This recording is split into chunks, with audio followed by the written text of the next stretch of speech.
जय हिंद बच्चों, Prince vision classes में आप सब लोग का स्वागत है। जैसे कि हम लाइट चैप्टर स्टार्ट किए थे, लाइट चैप्टर में कुछ हिस्से हैं। पूरा लाइट चैप्टर 4 हिस्सों से मिलकर बना हुआ है।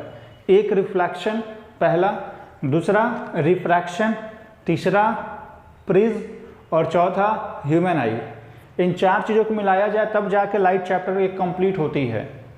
तो अभी तक जो हम आपको प्रीवियस 3 क्लास में जो हम आपको बताए थे वो केवल पहले पार्ट के बारे में भी था, है ना। पहला पार्ट मतलब जो रिफ्लेक्शन था, रिफ्लेक्शन हम लोग पढ़े, रिफ्लेक्शन के लॉज पढ़े, ठीक। उसके बाद हम प्लेन मिरर और स्फेरिकल मिरर पढ़े। स्फेरिकल मिरर में कॉनकेव था, कॉन्वेक्स था। उसके बाद हम कॉनकेव मिरर से इमेज फॉर्मेशन देख लिए, कॉन्वेक्स मिरर से इमेज फॉर्मेशन देख लिए। उसके बाद हम लोग मिरर फॉर्मूला देख लिए और मैग्निफिकेशन देख लिए। तो यहाँ पे रिफ्लेक्शन खत्म हो जाता है। रिफ्लेक्शन में इतनी ही चीज़ें हमको पढ़नी है, लेकिन अब उसके बाद आ जाता है रिफ्रैक्शन, जो कि लाइट चैप्टर का ही एक अगला हिस्सा है, ठीक, जिसको आज हम इस लाइट चैप्टर की सीरीज के पार्ट नंबर 4 में कवर करेंगे, ठीक है। अभी तक जो हम लोग पढ़ रहे थे उसमें केवल मिरर था, अभी लेंस नहीं आया है। तो बहुत सारे बच्चों के मन में ये सवाल हो सकता है कि सर ये लेंस कहाँ चला गया। तो लेंस कहीं गया नहीं, लेंस यही है। बस अंतर इतना है कि लेंस जिसका फिनोमिना है वो हम आज स्टार्ट करने जा रहे हैं। अब तक जो पढ़ाई हो रही थी वो मिरर की हो रही थी, रिफ्लेक्शन की हो रही थी। रिफ्लेक्शन का फिनोमिना मिरर है, इसीलिए कॉनकेव मिरर, कॉन्वेक्स मिरर और प्लेन मिरर आ गया। जबकि जो हमारा लेंस है वो रिफ्रैक्शन का फिनोमिना है। तो अब हम लोग रिफ्रैक्शन स्टार्ट करेंगे। जैसे कि आपको थंबनेल में दिखाई दे भी रहा होगा, रिफ्रैक्शन ऑफ लाइट आज हम स्टार्ट करेंगे, है ना।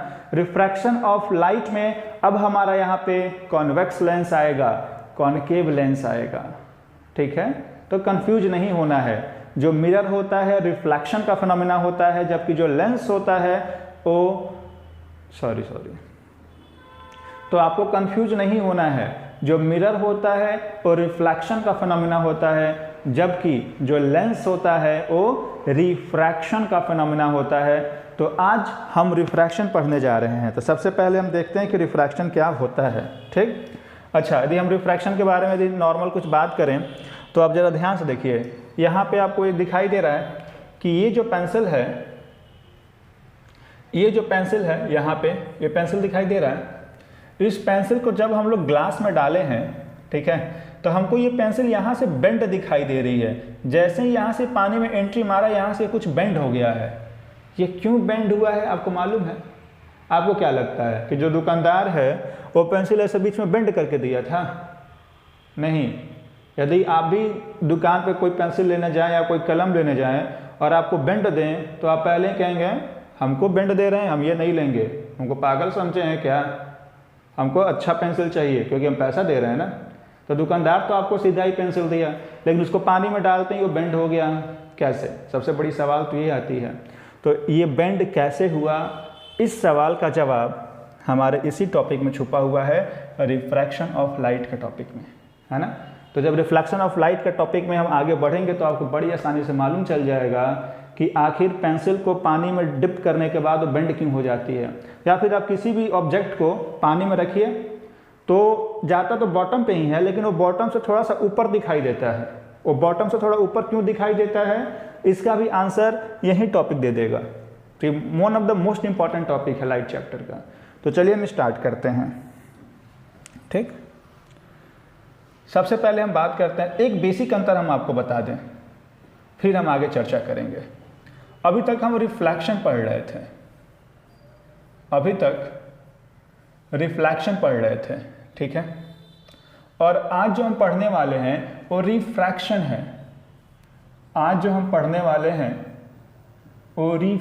है। तो रिफ्रैक्शन, ठीक है। केवल एक छोटा सा स्पेलिंग का ही तो अंतर है, एक छोटा सा स्पेलिंग। ध्यान से देखिए, यहाँ फ्लैक्शन आ रहा है और यहाँ फ्रैक्शन आ रहा है, लेकिन ये मात्र छोटा सा 2-3 स्पेलिंग ही पूरा कॉन्सेप्ट बदल देता है। आप देखिए जरा, रिफ्लेक्शन में आप क्या पढ़ें, आप मिरर पढ़ें। ये एक मिरर का फिनोमिना है, यहाँ मिरर आएगा। और आपको मालूम है रिफ्रैक्शन कहाँ के फिनोमिना है? यदि आपको मालूम है तो कमेंट बॉक्स में कमेंट करके जरूर एक बार बताइएगा। वैसे हम बता दे रहे हैं, लेकिन आप कमेंट जरूर करिएगा। जो रिफ्रैक्शन है ये एक मीडियम की फिनोमिना है। ये किसके फिनोमिना है? मीडियम की। तो सबसे पहला और बेसिक अंतर तो यही आ गया कि यदि मिरर आएगा तो 100% क्या हो रहा होगा? रिफ्लेक्शन हो रहा होगा, और यदि मीडियम आएगा तो क्या हो रहा होगा? रिफ्रैक्शन हो रहा होगा। ठीक है। अच्छा, अब मिरर में ही हमारे आते हैं concave mirror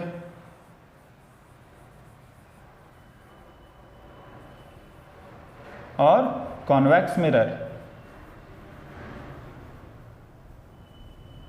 concave mirror, convex mirror reflection में आ गए, तो इसमें रिफ्रैक्शन में कौन आएंगे? इसमें आता है लेंस। ये वही लेंस है जो चश्मा में लगाया जाता है। ठीक। अब लेंस में भी हमारे पास दो लेंस होते हैं, जैसे यहाँ पे दो मिरर थे, कॉनकेव मिरर, कॉन्वेक्स मिरर, वैसे यहाँ दो लेंस होते हैं, कॉनकेव लेंस और कॉन्वेक्स लेंस। ठीक है, ये दो मिरर होते हैं, कॉनकेव लेंस और कॉन्वेक्स लेंस। ठीक है। तो खैर ये एक सबसे बेसिक अंतर है कि पहले हमको ये तो मालूम चल जाए कि रिफ्लेक्शन और रिफ्रैक्शन में अंतर क्या है। ठीक है। बहुत बच्चों को तो ये मालूम ही नहीं होता, उनको तो लगता है दोनों एक ही है। नहीं, दोनों एक ही नहीं है, दोनों अलग अलग हैं। ठीक है। चलिए अब हम रिफ्रैक्शन की चर्चा करते हैं।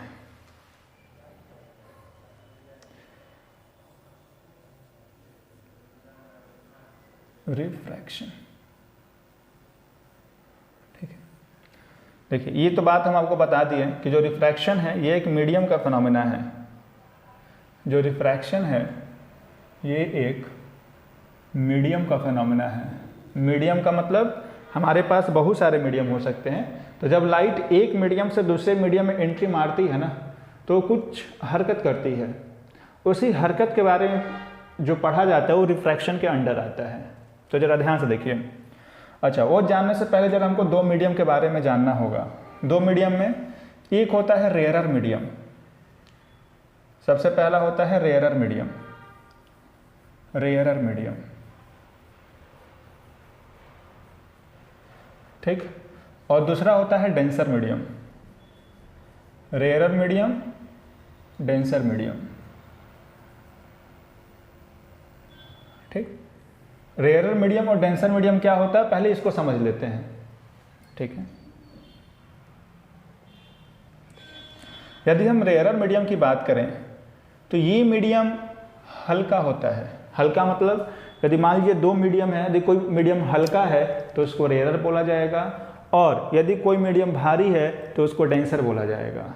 ठीक है। जैसे यदि हम मान लेते हैं कि एक हमारे पास एयर है और एक हमारे पास वाटर है। ठीक है, एयर और वाटर। तो आप ही जरा ध्यान से देखिए, जो एयर होता है वो कहीं ना कहीं वाटर से हल्का है, तो इसीलिए एयर हो जाएगा रेयरर मीडियम और वाटर क्या हो जाएगा? Denser medium. ठीक है। तो जो मीडियम हल्का होता है, ध्यान रखिएगा, हम हिंदी में लिख देते हैं आपको समझने के लिए कि जो मीडियम हल्का होता है उसको रेयरर बोला जाता है, और जो मीडियम डेंसर होता है मतलब जो मीडियम भारी होता है उसको क्या बोला जाता है? डेंसर मीडियम बोला जाता है। ठीक है।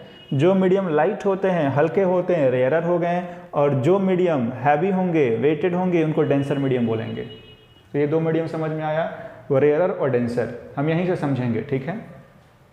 तो रेयरर और डेंसर मीडियम बता दिए। यदि एक वर्ड में बोला जाए कि रेयरर मीडियम क्या है, तो जो हल्का होता है रेयरर है, और जो भारी होता है वो डेंसर है, या फिर जिसकी डेंसिटी कम होती है वो रेयरर है, जिसकी डेंसिटी ज़्यादा है वो डेंसर है।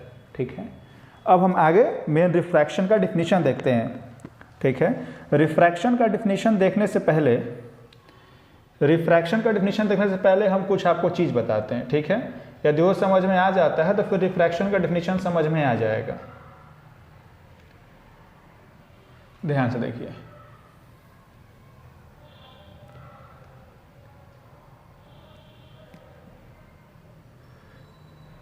ये हमारा नॉर्मल है। ठीक, इसको हम नॉर्मल बोलेंगे। ये हमारे ऊपर हो गया रेयरर मीडियम और नीचे हो गया डेंसर मीडियम। ठीक है, ऊपर रेयरर नीचे डेंसर, मतलब ऊपर हमारा एक ऐसा मीडियम है जो हल्का है, ऊपर हमारा एक ऐसा मीडियम है जो हल्का है और नीचे एक ऐसा मीडियम है जो भारी है। ठीक है, अब देखिए होता क्या है, जरा ध्यान से समझिएगा। जब लाइट रेयरर मीडियम से चलती है तो यहाँ पड़ा, ये रेयरर मीडियम से लाइट चला। अब यदि इस लाइट के साथ कोई फिनोमेना नहीं होता, ये लाइट सीधे निकल जाती, ये लाइट जैसे आई है ये लाइट वैसे ही निकल जाती, जैसे आई यदि वैसे ही निकल जाती तो फिर हमको रिफ्रैक्शन पढ़ने की ज़रूरत पड़ता ही नहीं, जैसे लाइट आया वैसे चला गया। लेकिन ऐसा हुआ नहीं, जब लाइट रेयरर मीडियम से डेंसर मीडियम में एंट्री मारी तो इसके साथ एक अलग ही चीज़ देखा गया। और वो क्या देखा गया कि जो लाइट है ना ये अपने रास्ते को बदल दे रही है। रास्ते को बदल दे रही है का मतलब इस लाइट को सीधे जाना चाहिए था, लेकिन ये सीधे ना जाके थोड़ा नॉर्मल के साइड बेंड हो जाता है। ये दिखाई दे रहा है, ये नॉर्मल है, लाइट को सीधे जाना चाहिए था लेकिन ये सीधे ना जाके नॉर्मल के साइड बेंड हो जा रहा है। ठीक, अब समझ में आया कि क्यों रिफ्रैक्शन मीडियम का फिनोमेना है, क्योंकि मीडियम बदला और मीडियम बदलते ही लाइट ने अपना रास्ता बदल दिया। ठीक, तो जब भी लाइट रेयरर से डेंसर मीडियम में आता है तो नॉर्मल की तरफ झुक जाता है। इसको आप याद कैसे कर सकते हैं, ऐसे समझिए कि जो रेयरर मीडियम है ये हल्का है और ये एक ऐसा रास्ता है जिस रास्ते में बिल्कुल भीड़ भड़ाका नहीं है ना, ये एकदम साफ रास्ता है। ठीक, और डेंसर मीडियम एक ऐसा रास्ता है जहाँ पे अब मार्केट स्टार्ट होने वाला, वहाँ हाईली ट्रैफिक है, वहाँ बहुत भीड़ है, यहाँ पे ट्रैफिक बहुत ज़्यादा है, यहाँ पे क्या है, ट्रैफिक बहुत ज़्यादा है। ठीक, यदि आप इसको समझ जाते हैं तो फिर आप कभी ये कंफ्यूज नहीं होंगे कि ये नॉर्मल से पास आएगा कि नॉर्मल से दूर जाएगा। ठीक है, अब देखिए यदि रास्ता खाली है तो हम मान लेते हैं कि आपके पास एक बाइक है, हम क्या मान लेते हैं कि आपके पास एक बाइक है। ठीक है, या फिर जो भी है साइकिल है, आप ये चला रहे हैं। जब रास्ता खाली था तो मान लेते हैं कि जो आपकी स्पीड थी 80 थी, 70-80 किलोमीटर पर आवर आपकी ये स्पीड थी। ठीक, अब रास्ता खाली है, आप आराम से इस स्पीड से चले, लेकिन अब अचानक आगे एक ऐसा एरिया आने वाला है जहाँ पे मार्केट बहुत ज़्यादा है, वहाँ पे भीड़ भड़ाका बहुत ज़्यादा। जरा आप खुद सोचिए ना, यदि आप यहाँ 60 से चले हैं तो क्या सेम स्पीड से यही स्पीड आप 60 यहाँ मेंटेन रखेंगे क्या? यदि आपके पास हल्का सा भी सेंस हो तो आप इस समझ सकते हैं कि यदि हम ये 80 का स्पीड जो यहाँ रखे हैं वहीं 80 का स्पीड भीड़ भड़ाका इलाके में भी रखे ना, तो फिर मालूम चला कि हमको पहुँचना तो घर था, पहुँच गए हॉस्पिटल। अच्छा, खुद तो पहुँचे ही, 4-5 लोगों को लेके पहुँचे हैं। एकदम सलमान खान को आप लोग फेल कर देते हैं हिट एंड रन के केस वाले में। तो ऐसा ना हो पाए, आप लोग ऐसा ना कर पाएँ, आप लोग उस प्लेस तक ना पहुँच पाएँ। किस प्लेस तक? वहीं जहाँ पे सलमान खान जी पहुँचे थे। इसके लिए आपको हर हाल में स्पीड कम करना ही करना होगा, है ना। यदि आप चाहते हैं कि हम किसी को टक्कर ना मारे, हम हिट एंड रन ना करें, तो यदि आपकी स्पीड यहाँ 80 है तो हर हाल में यदि आप सही सलामत घर जाना चाहते हैं तो 80 वाली स्पीड यहाँ 20-30 या फिर 20-30 तो नॉर्मल आ ही जाएगा। तो आपको नहीं लगता है कि यहाँ पे 80 था लेकिन जैसे ही हम इधर आए तुरंत अपने स्पीड को कम करके 20-30 कर लिए। तो इस हिसाब से हम भी सेफ रहेंगे, सामने वाला भी सेफ रहेगा। ठीक, और आराम से हम घर भी जा सकते हैं। तो ये हो गया। अब ऐसे ही इसका उल्टा भी तो हो सकता है। उल्टा कहने का मतलब लाइट डेंसर से रेयर भी तो जा सकती है। ये लाइट हमारी कहाँ गई थी? ये लाइट हमारी रेयरर से डेंसर आई थी। अब लाइट हमारी डेंसर से रेयरर से डेंसर आई थी। ये हम ले लेते हैं नॉर्मल। ये क्या हो गया? नॉर्मल। अब लाइट को हम डेंसर से रेयरर भेजते हैं। कहाँ भेजते हैं? डेंसर से रेयरर। तो ज़रा ध्यान से देखिए यहाँ पर क्या होगा। जब लाइट डेंसर से रेयरर आएगा तो क्या होगा? देखिए ये लाइट डेंसर से चला चला चला यहाँ आके रुका। ठीक है, अब ज़रा ध्यान से देखिएगा। अब तक डेंसर का मतलब क्या कि आप ऐसे रास्ते में थे जिस रास्ते में ट्रैफिक बहुत ज़्यादा था। ट्रैफिक क्या था? बहुत ज़्यादा था। यदि ट्रैफिक बहुत ज़्यादा था तो सिंपल सी बात है, आपकी यहाँ पे स्पीड क्या होगी? भाई आपकी यहाँ स्पीड मान लेते हैं 20-30 होगी, आप एकदम परेशान हो गए हैं, चारों तरफ से पूरे ट्रैफिक में पैं पैं सीटी केवल गाड़ियों की आवाज़ आ रही है, आप 10, 20, 30 ऐसे धीरे धीरे चल रहे हैं। लेकिन आगे जाने के बाद अब एक ऐसा रास्ता आने वाला है जो एकदम साफ है, वो रास्ता हमारे यहाँ पे फिजिक्स के लैंग्वेज में रेयरर मीडियम है। अब यदि वो रास्ता साफ है तो आप सोच के बताइए, क्या जिस स्पीड से आप यहाँ चले थे, 20 के स्पीड से चले थे, तो क्या ये सेम स्पीड मेंटेन रखेंगे या फिर आप अपनी स्पीड को इंक्रीज करेंगे? कौन सा होगा? आप सेम मेंटेन रखेंगे या स्पीड को इंक्रीज करेंगे?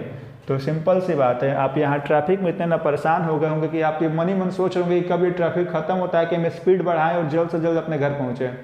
इसका मतलब यहाँ स्पीड क्या करेंगे? इंक्रीज करेंगे, और स्पीड इंक्रीज करेंगे तो जैसे ही लाइट रेयरर मीडियम में आएगी ये डेंसर से दूर चली जाएगी। कहाँ चली जाएगी? डेंसर से दूर चली जाएगी। डेंसर कह रहे हैं ये नॉर्मल से दूर चली जाएगी, ठीक है। तो यहाँ दो फिनोमिना हो रहा है। दो फिनोमिना कौन कौन सा? पहला रेयरर से डेंसर आया और दूसरा डेंसर से रेयरर आया, है ना। यदि आप ध्यान से देखिए तो आपको मालूम चलेगा, क्या मालूम चलेगा कि जब लाइट रेयरर से डेंसर आई तो ये नॉर्मल की तरफ आई, move towards the normal, move towards the normal. दिखाई दे रहा है? जब लाइट रेयरर से डेंसर आई तो नॉर्मल के पास आई, मूव टुवर्ड्स द नॉर्मल। लेकिन लाइट जब डेंसर से रेयरर गया, डेंसर से रेयरर गया, तो फिर देखिए नॉर्मल से दूर जा रहा है, move away from the normal. ये नॉर्मल से कहाँ जा रहा है? दूर जा रहा है। तो आपको एक चीज समझ में आया, जब लाइट रेयरर से डेंसर आई तो नॉर्मल के पास, जब डेंसर से रेयरर आई तो नॉर्मल से दूर। तो ये नॉर्मल के पास आना और नॉर्मल के दूर जाना, यही फिनोमिना रिफ्रैक्शन कहलाता है। समझ में आया? Whenever light comes from one medium to another medium, then either it move towards the normal or go away from the normal. This phenomena is known as refraction of light. इसको बड़ी आसानी से हम अपने भाषा में बना के लिख सकते हैं, कोई रटने की जरूरत नहीं है। अच्छा, सबसे बड़ी कन्फ्यूजन क्या होती है ना, कि जो बच्चे होते हैं ये कन्फ्यूज हो जाते हैं कब नॉर्मल के पास आएगा, कब नॉर्मल के दूर जाएगा। लेकिन जो अभी हम बताएं यदि इसको यदि आप दिमाग में रखते हैं तो कभी भूलेंगे नहीं। क्या? कि यदि डेंसर है, दिमाग में सोचिए, यदि डेंसर है तो भीड़ भड़ाका इलाका है भाई, अब हमको रेयरर में जाना है, रेयरर में जाना है मतलब एकदम साफ रास्ता है, एकदम खाली रास्ता है। तो आप सोचिए जब आप भीड़ भड़ाके इलाके से साफ रास्ते में जाएंगे तो क्या होगा? आप तुरंत स्पीड बढ़ा लेंगे। स्पीड बढ़ाने का मतलब आप नॉर्मल से दूर चले गए, मतलब move away from the normal. लेकिन वहीं यदि आप रेयरर से डेंसर जा रहे हैं, मतलब एकदम खाली रास्ता था, आप वहाँ पे चल रहे थे, लेकिन अब जैसे ही भीड़ भड़ाके इलाके में आएंगे आप क्या करेंगे? अपने स्पीड को कम करेंगे। स्पीड को कम करने का मतलब आप नॉर्मल के पास आएंगे, तो मूव टुवर्ड्स द नॉर्मल हो जाएगा। बस इतनी छोटी सी बात आपको दिमाग में रखनी है, फिर कभी ये मिस्टेक नहीं होगा कि कब नॉर्मल के पास जाएगा और कब नॉर्मल के दूर आएगा। ठीक है, तो ये जो फिनोमिना दिखाई दे रहा है इसको क्या बोलते हैं? Refraction of light. अच्छा, आपको नहीं लगता है कि जब लाइट एक मीडियम से दूसरे मीडियम में जा रही है तो अपने स्पीड को भी तो बदल रही है? भाई देखो, हम यदि नॉर्मल गाड़ी चला रहे थे तो अपनी स्पीड बदल दे रहे हैं, तो लाइट भी तो वही है। लाइट भी जब डेंसर से रेयरर आए या फिर रेयरर से डेंसर जाए तो अपने स्पीड को चेंज करेगी ही करेगी। ठीक है, तो चलिए अब इसका हम आपको एक डिफिनीशन दिखा देते हैं। ध्यान से देखिए, यहाँ साफ साफ लिखा हुआ है रिफ्रैक्शन ऑफ लाइट। देखिए क्या, अब देखो, अब ये जो डिफिनीशन है आपको तुरंत समझ में आ जाएगा। ठीक है, देखिए क्या लिखा है कि refraction is the phenomena of change in path of light as travel from one transparent medium to another. दिखाई दे रहा है? क्या कह रहा है कि जो रिफ्रैक्शन होता है लाइट के रास्ते में बदलाव होना ही कहलाता है। कब? जब ये एक मीडियम से दूसरे मीडियम में जाए तब। आप तो या तो आप एक ये डिफिनीशन लिख दीजिए, ठीक है। दूसरा डिफिनीशन इसका क्या है कि it can also be defined as the phenomena of change in a speed of light from one transparent medium to another. यही बात बताएं भाई कि जब एक मीडियम से दूसरे मीडियम में जाएगा तो सिंपल सी बात है, स्पीड ऑफ लाइट चेंज होना ही होना है। ठीक, तो इसके दो डिफिनीशन तो ये हो गए, लेकिन जरूरी नहीं है कि आप यही हुबहू लिख कर आए, आप अपने हिसाब से भी तो चेंज कर सकते हैं।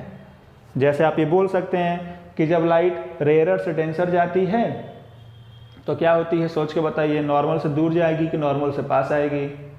सिंपल सी बात, अब इतना आप समझ ही गए हैं कि अब ये नॉर्मल से पास आएगी। तो जब लाइट रेयरर से डेंसर गई तो नॉर्मल के पास आती है, और जब डेंसर से रेयरर जाती है तो नॉर्मल से दूर जाती है। तो ये जो लाइट का बिहेवियर है यही रिफ्रैक्शन है। ठीक, तो आशा करते हैं आपको कम से कम रिफ्रैक्शन का डेफिनेशन समझ में आ गया होगा। ठीक, अब आगे बढ़ते हैं। अब हमारे पास अगला टॉपिक है लॉज ऑफ रिफ्लेक्शन। अगला टॉपिक क्या है? Laws of refraction. Laws of refraction समझने से पहले यहाँ पे कुछ टर्म को हम समझते हैं। देखिए जरा ध्यान से,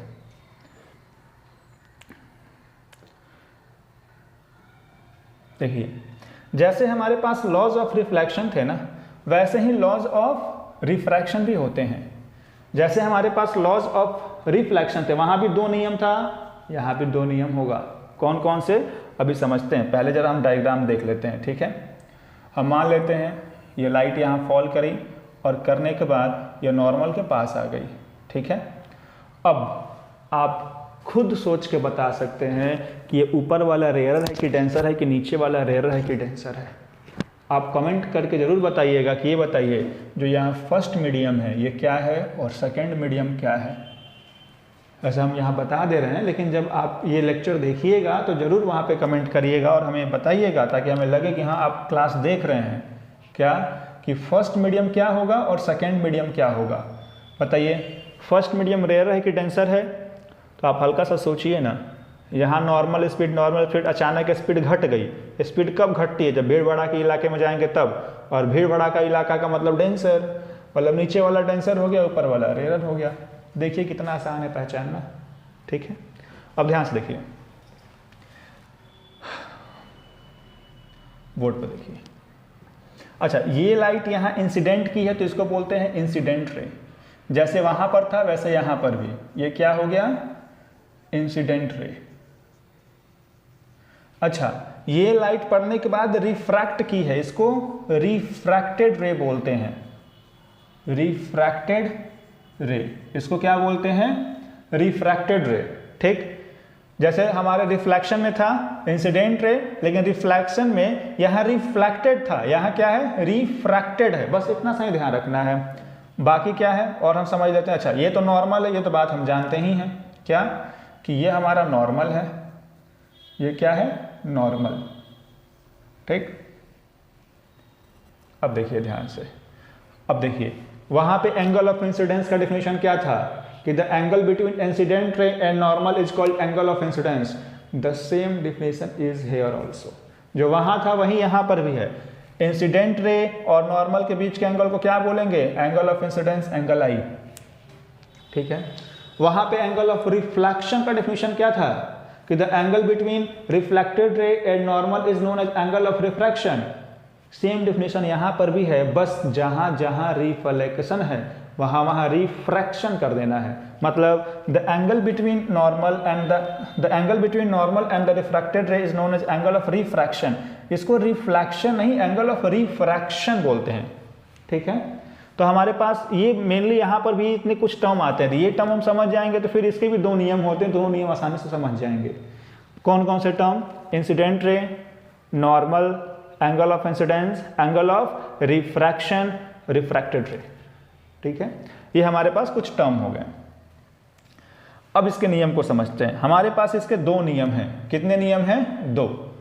सबसे पहला नियम तो यही जो वहां पहला नियम था वो भी यहाँ पर। वहां पहला नियम क्या था कि incident ray, reflected ray, normal सब एक ही प्लेन में लाई करते हैं। यहाँ पर भी सेम वही है, बस हल्का सा लैंग्वेज में अंतर है। ठीक, अभी उसको हम बता देते हैं। तो देखते हैं, सबसे पहले बात करते हैं इसके फर्स्ट लॉ की। देखिए,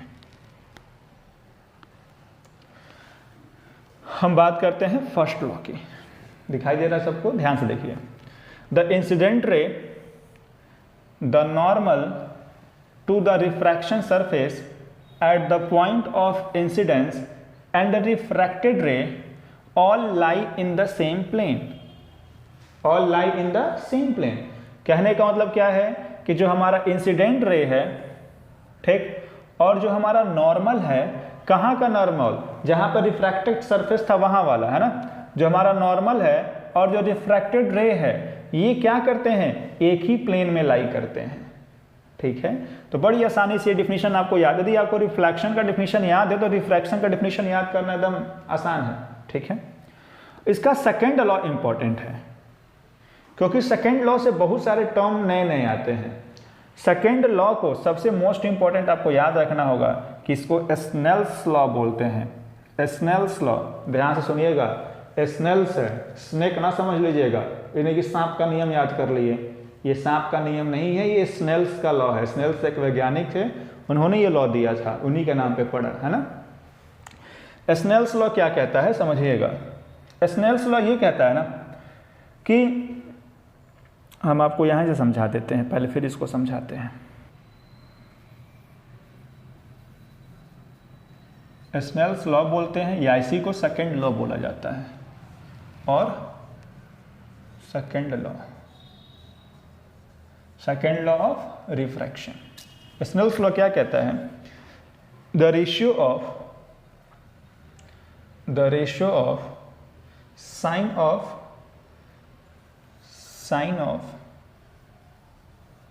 angle of incidence, sine of angle of incidence to the sine of angle of refraction is always constant, ये स्नेल्स लॉ है ना। कहने का मतलब क्या है कि एंगल ऑफ इंसिडेंस का साइन लीजिए और एंगल ऑफ रिफ्रैक्शन का भी साइन लीजिए। साइन का मतलब समझ रहे हैं आप लोग, यदि आप 10th के विद्यार्थी हैं और अभी आपको बोर्ड देना है तो इतना तो आपको मालूम होगा ही कि 10th में एक मैथ नाम का भी सब्जेक्ट होता है। उस मैथ नाम के सब्जेक्ट में एक ट्रिग्नोमेट्री नाम का चैप्टर भी होगा और उस चैप्टर में 6 ट्रिग्नोमेट्रिक रेशियो होंगे, साइन, कॉस, टेन, कॉट, सेक, कॉसेक, है ना। तो वहाँ पे सबसे पहले साइन थीटा ही तो आता है, तो वही वाला यहाँ पे साइन है, ध्यान से समझिएगा। Sine of angle of incidence का मतलब क्या, sine of angle of incidence का मतलब ये, जरा ध्यान से देखिए कि यहाँ जो एंगल ऑफ इंसिडेंस है ना, इसका साइन थीटा, भाई इसका कॉस भी हो सकता था, टेन भी हो सकता था, कुछ भी हो सकता था, लेकिन हम किस एंगल की बात कर रहे हैं, इसका साइन थीटा और इसका भी साइन थीटा। कहने का मतलब क्या है, ध्यान से देखिए, कहने का मतलब ये है कि sine I divided by sine R, ठीक है, इक्वल्स कांस्टेंट। यही हमारा स्नेल्स लॉ है।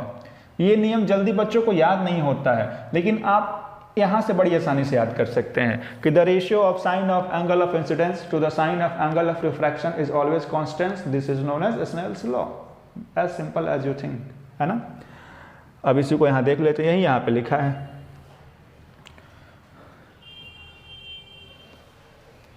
देखिए जरा ध्यान से, यहाँ पे देखिए, for a given pair of medium and for a light of given wavelength the ratio of sine of angle of incidence to the sine of angle of refraction. यहाँ से ध्यान से देखिए, यही हूबहू लाइन लिखा है, शुरुआत का 2 लाइन बस यही बता रहा है कि एक मीडियम की चर्चा कर रहा है, ठीक है। तो the ratio of sine of angle of incidence to the sine of angle of refraction is constant, this is known as Snell's law. तो दिखाई दिया कितना आसान है। तो ध्यान से देख लीजिए, एक बार हम आपको क्विक रिवीजन करा देते हैं कि अब तक हम लोग क्या पढ़ लिए। ध्यान से देखिए, यदि हम अब तक बात करें तो सबसे पहले हम आपको ये बताए हैं कि रेयर मीडियम क्या होता है और डेंसर मीडियम क्या होता है। रेयर मीडियम हल्का होता है, डेंसर मीडियम भारी होता है, ठीक है। रेयर मीडियम की डेंसिटी कम होती है, डेंसर मीडियम की डेंसिटी ज़्यादा होती है। इसके बाद हम आपको ये बताएं कि जब रेयर से डेंसर जाएंगे तो नॉर्मल के पास आएंगे, और जब हम डेंसर से रेयर आएंगे तो नॉर्मल से दूर जाएंगे। इसके बाद हम आपको रिफ्रैक्शन का डिफिनीशन बता दिए, ठीक। उसके बाद हम आपको लॉज ऑफ रिफ्रैक्शन बता दिए। लॉज ऑफ रिफ्रैक्शन जानने से पहले हम कुछ आपको ये टर्म बताए हैं कि इंसिडेंट रे क्या होता है, रिफ्रैक्टेड रे क्या होता है, एंगल आई क्या होता है, एंगल आर क्या होता है, ठीक है। उसके बाद लॉज ऑफ रिफ्रैक्शन में दो नियम होते हैं। पहला तो बेहद आसान है जो अभी हम आपको समझा दिए हैं, दूसरा स्नेल्स लॉ होता है। ये जल्दी समझ में नहीं आता है लेकिन हम आशा करते हैं कि अब आपको समझ में आ गया होगा कि स्नेल्स लॉ क्या है, ठीक। तो यहाँ तक यदि किसी को कोई डाउट है तो कमेंट करके जरूर पूछ सकता है। अब हमारा जो अगला टॉपिक है वो है रिफ्रैक्टिव इंडेक्स।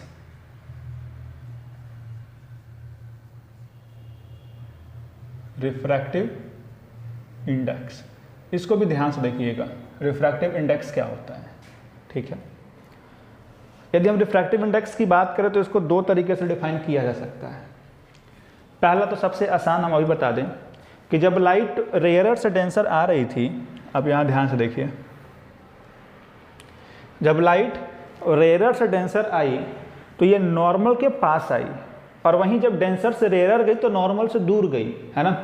तो कोई लाइट जब रेयरर से डेंसर आती तो नॉर्मल के कितना पास आएगा और नॉर्मल से कितना दूर जाएगा, ये इसकी बेंडिंग एबिलिटी को बताता है। The bending ability of light is known as refraction. मतलब कोई लाइट नॉर्मल से कितना पास आ रहा है और नॉर्मल से कितना दूर जा रहा है, वही हमारा क्या है, रिफ्रैक्शन है, और रिफ्रैक्शन कह रहे हैं, वही हमारा क्या है, रिफ्रैक्टिव इंडेक्स है। कोई लाइट नॉर्मल से कितना पास आया और नॉर्मल से कितना दूर गया, वही हमारा क्या है, रिफ्रैक्टिव इंडेक्स है। एक तो ये नॉर्मल डिफिनीशन, और दूसरा इसका डिफिनीशन स्नेल्स लॉ से आ जाता है। स्नेल्स लॉ में अभी हम आपको बताएं कि sine I by sine R क्या होता है, कांस्टेंट होता है, ठीक है। Sine I by sine R, sine I by sine R constant होता है। तो हम आपकी जानकारी के लिए बता दें कि ये जो कांस्टेंट है, ये कांस्टेंट कुछ और नहीं, इसी कांस्टेंट को रिफ्रैक्टिव इंडेक्स बोला जाता है। इसी कांस्टेंट को क्या बोला जाता है, रिफ्रैक्टिव इंडेक्स, ठीक है। रिफ्रैक्टिव इंडेक्स को बहुत सारे किताबों में n से रिप्रेजेंट किया गया है और बहुत सारे किताबों में म्यू से रिप्रेजेंट किया गया है। तो आपकी इच्छा, आप जिससे मन करे उससे रिप्रेजेंट कर सकते हैं, कोई दिक्कत वाली बात नहीं है, ठीक। तो इसका मतलब the ratio of sine I by sine R is constant and the constant term is known as refractive index, ठीक है। अब ध्यान से देखिए, यहीं पर हम आपको समझा देते हैं। देखिए ये है, ये मान लेते हैं हमारा रेयरर, ये डेंसर, ठीक। जो हमारी लाइट है ऐसे आई, हमको मालूम है कि ये बेंड कर जाएगी नॉर्मल के साइड, ठीक। ये हो गया आई और ये क्या हो गया, आर, एंगल आर, ठीक है। अब देखिए इसको मान लेते हैं फर्स्ट मीडियम, इसको मान लेते हैं सेकंड मीडियम, ठीक। तो sine I by sine R, ध्यान से देखिएगा, ऊपर साइन आई है और नीचे क्या है, साइन आर है। इसको हम कैसे लिख सकते हैं, इसको हम नॉर्मली n लिख दें या फिर इसको हम 1n2 लिख सकते हैं। क्या लिख सकते हैं, 1n2। 1n2 क्या बताता है कि लाइट फर्स्ट मीडियम से सेकेंड मीडियम में एंट्री मारी है। ध्यान से देखिए, लाइट फर्स्ट मीडियम से सेकेंड मीडियम में एंट्री मारी है। कहने का मतलब क्या है, जरा ध्यान से समझिए। कहने का मतलब ये है कि 1n2 का मतलब कि light goes from first medium to second medium, light goes from first medium to second medium। एक तो इसका ये मतलब हुआ, ये हमारे समझने के लिए है कि यदि 1 and 2 हम बोल रहे हैं तो लाइट पहले से दूसरे मीडियम में जा रही है, ठीक है।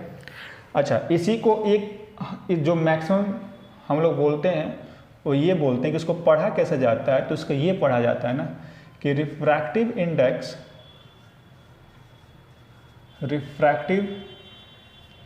Index of second medium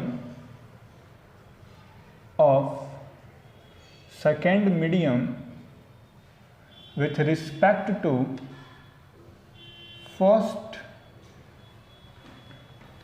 medium, with respect to first medium. कहने का मतलब कि 1 and 2 का मतलब कि सेकेंड मीडियम का रिफ्रैक्टिव इंडेक्स किसके रिस्पेक्ट में, फर्स्ट मीडियम के रिस्पेक्ट में। इसका मतलब यही ना हुआ क्या कि जो ये हमारा 1 and 2 है, ध्यान से देखिएगा, जो 1 and 2 है इसको हम क्या लिख सकते हैं, ज़रा सोच के बताइए। यदि इसको हमको लिखना होगा तो इसको हम N2/N1 लिखें कि N1/N2 लिखें, बस आपको यही सोचना है। और ये सोचने में हेल्प कौन कराएगा, ये विथ रिस्पेक्ट। विथ रिस्पेक्ट का मतलब जब भी किसी के सापेक्ष बात की जाती है, जब भी किसी के रिस्पेक्ट में बात की जाती है तो हमेशा डिनोमिनेटर में आता है। तो यहाँ पे किसके रिस्पेक्ट में बात की जा रही है, फर्स्ट मीडियम के रिस्पेक्ट में बात की जा रही है। और यदि फर्स्ट मीडियम के रिस्पेक्ट में बात की जा रही है तो आप सोच के बताइए ना, कौन नीचे होगा, फर्स्ट मीडियम नीचे होगा कि सेकेंड मीडियम नीचे होगा। अब आप बड़ी आसानी से बता सकते हैं कि यदि ये फर्स्ट मीडियम के रिस्पेक्ट की बात किया है तो फर्स्ट मीडियम में नीचे होगा और ये वाला चीज़ हमारा क्या हो जाएगा, सही हो जाएगा, और ये वाला गलत हो जाएगा। ठीक, तो यदि हम आपको एक शब्द में बोले तो हम आपको ये कह सकते हैं कि जो 1 and 2 होगा इसको बड़ी आसानी से हम N2/N1 लिख सकते हैं। लिख सकते हैं कि नहीं, है ना। तो हम ये समझ गए। इसके प्लेस पे कुछ भी हो सकता है। जैसे हम मान लेते हैं कि हमारे पास 2 मीडियम है, एक एयर है और एक ग्लास है। हम मान लेते हैं कि 2 मीडियम कौन से हैं, एक एयर है और एक ग्लास है। तो जरा ध्यान से देखिए, यदि हम यहाँ ANG लिखते हैं तो इसका मतलब क्या हुआ कि refractive index of second medium मतलब refractive index of glass with respect to air. तो रिफ्रैक्टिव इंडेक्स ऑफ ग्लास तो NG ऊपर हो गया और किसके रिस्पेक्ट में, एयर के, तो NA कहाँ हो जाएगा, नीचे हो जाएगा। यदि मान लीजिए हम यहाँ ANW लिख देते हैं, ANW का मतलब, ये W का मतलब वाटर है, ठीक, तो इसको कैसे पढ़ेंगे, refractive index of water with respect to air. तो रिफ्रैक्टिव इंडेक्स ऑफ वाटर ऊपर हो गया और एयर कहाँ हो जाएगा, नीचे हो जाएगा। तो ये हमको लिखने आना चाहिए कि हम ANG को NG/NA कैसे लिख रहे हैं और ANW को NW/NA कैसे लिख रहे हैं। ठीक है, इसको क्या पढ़ेंगे, हम यहाँ लिख देते हैं कि refractive index of glass, refractive index of glass with respect to air, with respect to air. वैसे इसको हम क्या पढ़ेंगे, refractive index of water, refractive index of water with respect to air. बड़ा आसान है ये, ठीक। तो अब यदि हम आपको कंक्लूजन दें, क्या दें, कंक्लूजन, कि हम आपसे कहना क्या चाह रहे हैं रिफ्रैक्टिव इंडेक्स के टर्म में, कंक्लूजन क्या है, कंक्लूजन ये है ना, ये अभी हम फर्स्ट मेथड बता रहे हैं इसका, है ना, फर्स्ट मेथड। एक तो ये जो अभी जस्ट बताया है, इसका एक सेकंड मेथड भी हम बताएंगे याद करने का। ये हो गया नॉर्मल, ये हो गया रेयरर, ये हो गया डेंसर। ये मान लेते हैं फर्स्ट मीडियम और ये सेकंड मीडियम, ठीक। लाइट रेयरर से आई, अब ये नॉर्मल तरफ बेंड कर जाएगी। ये एंगल I हो गया और ये क्या हो गया, एंगल R हो गया, एंगल I और एंगल R। तो अब देखिए हमें मालूम है क्या कि sine I by sine R, ये हमारा रिफ्रैक्टिव इंडेक्स n के बराबर है। और n को ही हम क्या लिख सकते हैं, ये पहले से दूसरे में आ रहा है तो 1 and 2 लिख सकते हैं। और 1 and 2 का मतलब क्या, refractive index of second medium with respect to 1, और रिस्पेक्ट में 1 है तो 1 हमेशा नीचे रहेगा। तो एक ये याद करने का तरीका है, यहाँ से हम बड़ी से आसानी से याद कर सकते हैं कि sine I by sine R equals 1 and 2 और N2/N1। इसका एक सेकंड मेथड है, वो भी समझिए याद करने का, सबसे आसान सेकंड मेथड है। यदि वो आप समझ जाते हैं तो फिर कुछ प्रिंसिपल्स हैं वो आपको डेरिवेशन करने में दिक्कत नहीं आएगा। सेकंड मेथड, सेकंड मेथड समझिए क्या है, समझिएगा। ये मान लेते हैं हमारा रेयरर मीडियम और ये डेंसर मीडियम, इसको फर्स्ट मीडियम मान लेते हैं, इसको सेकंड मीडियम मान लेते हैं, ठीक। ये लाइट आया फिर ऐसे बेंड कर गया, यहाँ एंगल आई और यहाँ एंगल आर।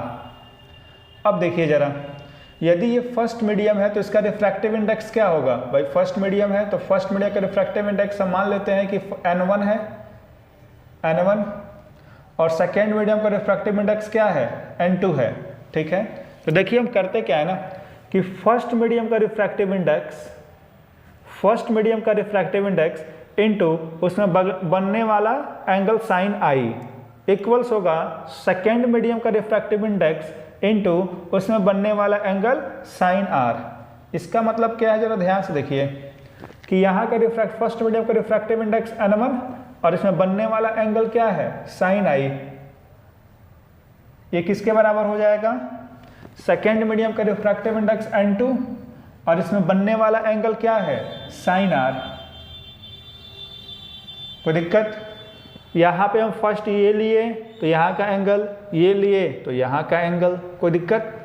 अब यहीं पे हमको थोड़ा सा ये सोचना है कि हम यहाँ n1/n2 करें कि n2/n1 करें। कहने का मतलब क्या है कि हम इस n1 को यहाँ लेकर आएँ कि n2 को यहाँ भेजें। तो जरा आप दिमाग लगाइए और सोचिए। यदि आप दिमाग लगाएंगे और सोचेंगे तो मालूम चलेगा कि लाइट पहले से दूसरे में आ रही है, लाइट पहले से दूसरे में आ रही है, मतलब refractive index of second medium with respect to first medium. ये पहले मीडियम की रिस्पेक्ट की बात कर रहा है, मतलब पहला मीडियम हमेशा नीचे जाएगा, मतलब ये n1 n2 के नीचे जाएगा। ये वाला रास्ता सही है और ये वाला रास्ता क्या हो गया? गलत हो गया। मतलब हम n1 को इसके नीचे भेजेंगे तो ये हो गया साइन आई,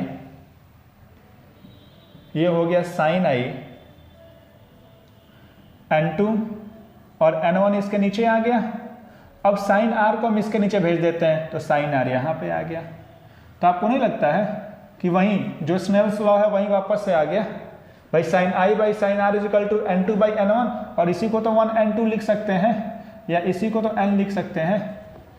तो जरा ध्यान से देखिए, जो यहाँ पे बताए हैं और जो यहाँ पे बताए हैं, यहाँ नहीं यहाँ पे, जो यहाँ पे बताए हैं, क्या आपको दोनों एक ही जैसा नहीं लग रहा है? बस दोनों में अंतर ये है कि ये हम डायरेक्ट स्नेल्स लॉ से पहले बता दिए कि sine I by sine R is equal to n को 1n2 लिख सकते हैं, इसको n2/n1 कर सकते हैं।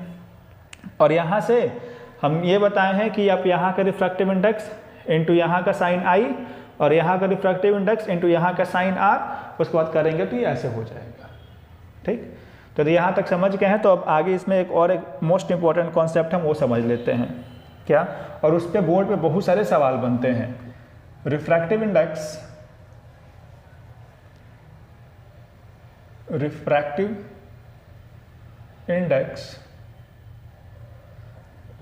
and speed of light and speed of light, refractive index and speed of light. अब हम इसकी चर्चा कर लेते हैं। तो ज़रा ध्यान से देखिए, ये मोस्ट इंपॉर्टेंट है, इस पे हर साल कोई ना कोई सवाल तो पूछता ही पूछता है। ठीक है, तो हम refractive index and speed of light की चर्चा कर लेते हैं। ठीक, देखिए ध्यान से, ये मान लेते हैं हमारा फर्स्ट मीडियम हो गया और ये सेकंड मीडियम हो गया। फर्स्ट मीडियम को हम एयर मान लेते हैं और सेकंड मीडियम को कोई भी मीडियम मान लेते हैं, है ना। ये कोई भी मीडियम हो सकता है। मीडियम में आप यहाँ ग्लास ले सकते हैं, आप यहाँ वाटर ले सकते हैं, आपकी जो इच्छा हो आप मीडियम ले लीजिए। ठीक है, तो कहने का मतलब आप यहाँ जो भी मीडियम लेंगे तो ये डेंसर कहलाएगा और ये क्या है, एयर सबसे हल्का है तो ये रेयरर कहलाएगा। ठीक है, तो देखिए लाइट यहाँ पे आया, ये गिरने के बाद क्या होगा, नॉर्मल से पास के नॉर्मल से दूर। तब इतना हमको मालूम चल गया है कि ये नॉर्मल के पास आएगा, तो इसको नॉर्मल के पास ला देते हैं। तो ये हो गया एंगल आई और ये क्या हो गया, एंगल आर। तो एंगल आई और एंगल आर हो गया। अब यहाँ से हम जरा समझते हैं, और जो अभी हम आपको सेकेंड मेथड बताया है ना, उस मेथड का इस्तेमाल करके यहाँ से एक मोस्ट इंपॉर्टेंट रिजल्ट हम निकालेंगे। आप देखिएगा, देखिए भाई, ये हमारा फर्स्ट मीडियम है तो यहाँ का रिफ्रैक्टिव इंडेक्स n1 हो जाएगा, और सेकेंड मीडियम है तो यहाँ का रिफ्रैक्टिव इंडेक्स n2 हो जाएगा, है कि नहीं। फर्स्ट मीडियम को हम एयर माने हैं तो आप इसको n1 बोलिए या फिर na बोलिए, बात बराबर है।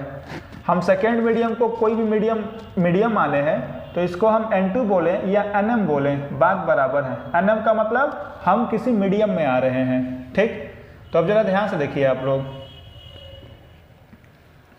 देखिए यहाँ का रिफ्रैक्टिव इंडेक्स, तो ऊपर का रिफ्रैक्टिव इंडेक्स Na हो गया और उसमें बनने वाला एंगल साइन आई, ये किसके बराबर होगा, सेकेंड मीडियम का रिफ्रैक्टिव इंडेक्स nm हो गया, मतलब कोई भी मीडियम ले रहे हैं हम, और इसमें बनने वाला एंगल साइन आर हो गया।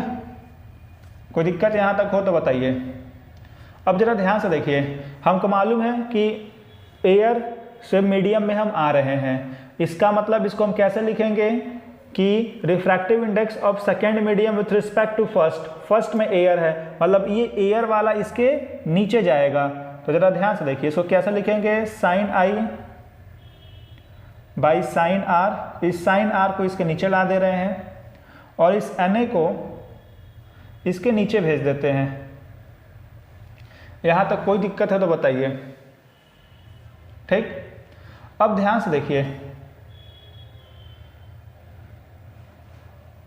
यहां तक हो गया, ठीक।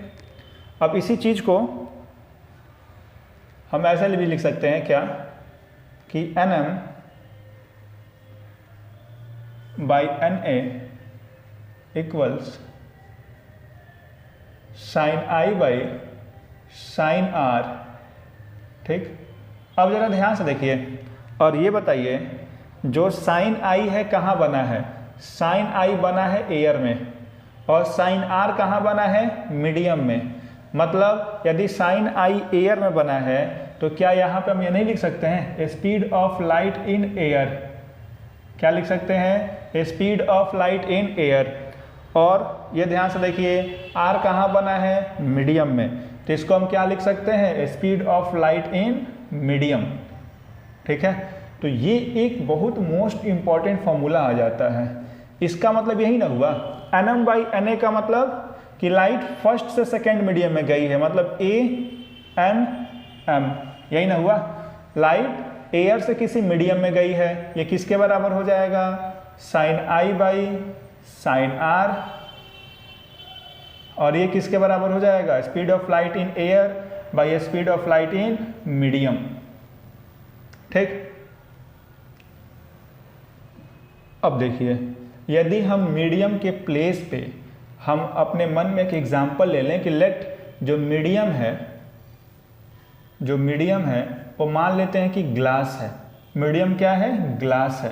तो जरा ध्यान से देखिए, एयर हो गया, n हो गया, मीडियम के प्लेस पे ग्लास आ गया, ANG, ये किसके बराबर हो जाएगा, sine I by sine R equals speed of light in air upon speed of light in glass, यही ना होगा भाई, जहां मीडियम है वहां ग्लास कर दिए, ठीक है। हमको ये बात भी मालूम है कि ANG को ही क्या बोला जाता है, n बोला जाता है, तो यहाँ पे भी तो बोल सकते हैं कि n equals ANG equals sine I by sine R equals भी एयर बाई भी ग्लास। तो ये सबसे मोस्ट इंपॉर्टेंट है, यहीं से न्यूमेरिकल और यहीं से सब कुछ आता है। अब यहाँ से एक इतना इंपॉर्टेंट कंक्लूजन निकल के आता है कि इस पे सवाल बनते ही बनते हैं। तो कंक्लूजन क्या है समझिए जरा, ध्यान से देखिए, यहाँ n है, ये n इक्वल्स, हम डायरेक्ट यहाँ आ जाते हैं, speed of light in air upon speed of light in glass, ठीक है। अब यहाँ सोच के बताइए, जो रिफ्रैक्टिव इंडेक्स है, जो यहाँ रिफ्रैक्टिव इंडेक्स है और जो यहाँ speed of light in medium या ग्लास है, ये एक दूसरे से डायरेक्टली प्रोपोर्शनल है कि इन्वर्सली प्रोपोर्शनल है। तो यहाँ साफ साफ दिखाई दे रहा है कि ये दोनों एक दूसरे के इन्वर्सली प्रोपोर्शनल हैं।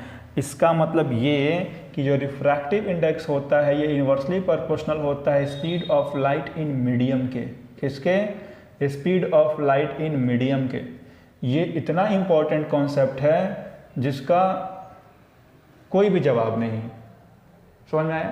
कहने का मतलब मोस्ट इंपॉर्टेंट ये कॉन्सेप्ट है कि refractive index is inversely proportional to speed of light in medium.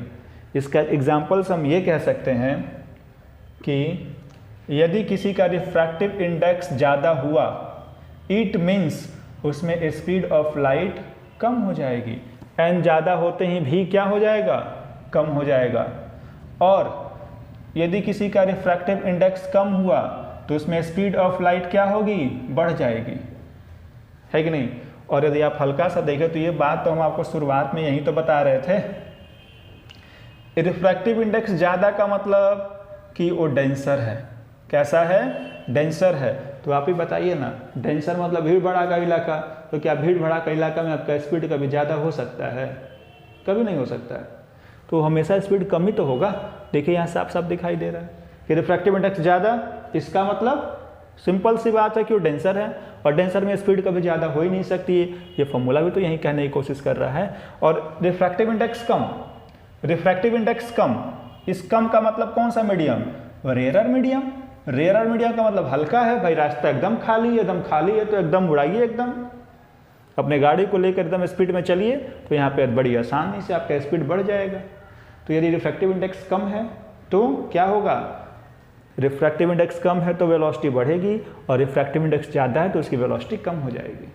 ठीक है, तो अब यहाँ से आपको हम कुछ मीडियम का रिफ्रैक्टिव इंडेक्स दिखा दे रहे हैं। ये ध्यान से देखिए ज़रा, यहाँ पे कुछ मीडियम का रिफ्रैक्टिव इंडेक्स है। ये कभी कभी एग्जाम में पूछ लेता है, लेकिन ऐसा नहीं पूछता, नॉर्मली पूछेगा कौन रेयर है कौन डेंसर है। तो ज़रा ध्यान से देखिए, एयर यहाँ दिखाई दे रहा है, ध्यान से देखिए, यहाँ एयर दिखाई दे रहा है। एयर का रिफ्रैक्टिव इंडेक्स 1, इसका मतलब सबसे कम या सबसे हल्का कोई मीडियम है तो एयर है। ठीक, उसके बाद आइस है, आइस का 1.31, उसके बाद वाटर है 1.33, उसके बाद अल्कोहल 1. ये सब रिफ्रैक्टिव इंडेक्स है। तो सबसे कम रिफ्रैक्टिव इंडेक्स यदि किसी का होता है तो एयर का होता है। ध्यान से देखिए, हम आपको दिखा देते हैं। मिनिमम, सबसे मिनिमम रिफ्रैक्टिव इंडेक्स एयर का है, और सबसे मैक्सिमम रिफ्रैक्टिव इंडेक्स दिखाई दे रहा है यहाँ डायमंड का है।